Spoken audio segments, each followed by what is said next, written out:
Panday kayo. Ay! Wala eh. Ano ba masok? Noong panahon siya ay hari, masigla ang kanyang pagpatid. Mahigpit ang hawak ng mga daliri, at ang lakad naman matuwid. Mahusay ang kanyang talukati, isip kong siya ay magdamit.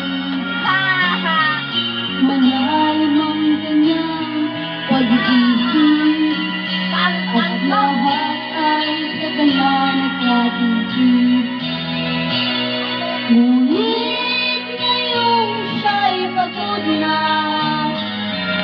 mahina na rin ang katawan. Pinagmamasdan na lamang sa bintana ang unti-unti pagdaloy ng ulan, at ang unang nagong sa umaga. Nawala ang kanyang nagawa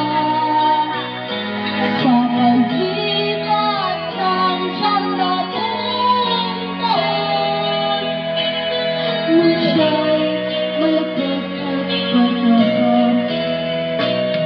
si Lolote, si Lolote, si Lolote, matanda na.